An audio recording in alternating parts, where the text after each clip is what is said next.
Kim Chiu napakamasunurin kay Paolo Avellino.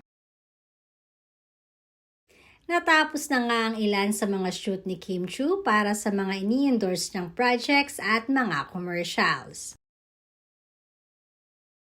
Napakaganda rin ang mga feedback sa kanya ng mga taga Quezon Province.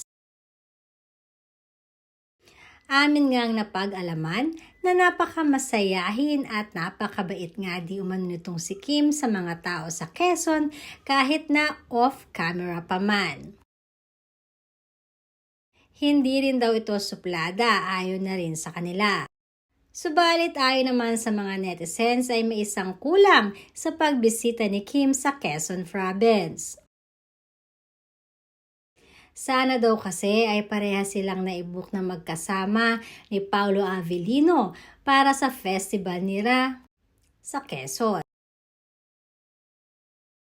Ganun pa man, naging usap-usapan naman kamakailan ang naging pagsiselos nga nitong si Paolo Avellino sa mayor ng Quezon.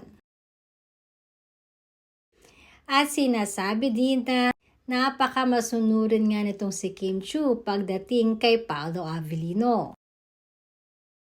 Na isang tawag lang di umano ni Paolo kay Kim tungkol sa pananamit nito ay nagpalit kaagad ang dalaga. At nag-aya na rin kaagad bumalik ng Manila. Dahil ayon sa usap-usapan, ay nilambing nga ni Paolo Avellino itong si Kim Chiu na umuwi na kaagad ng Manila. Kaya naman walang patumpik-tumpik pa ay nagyaya na itong si Kim para makauwi kaagad.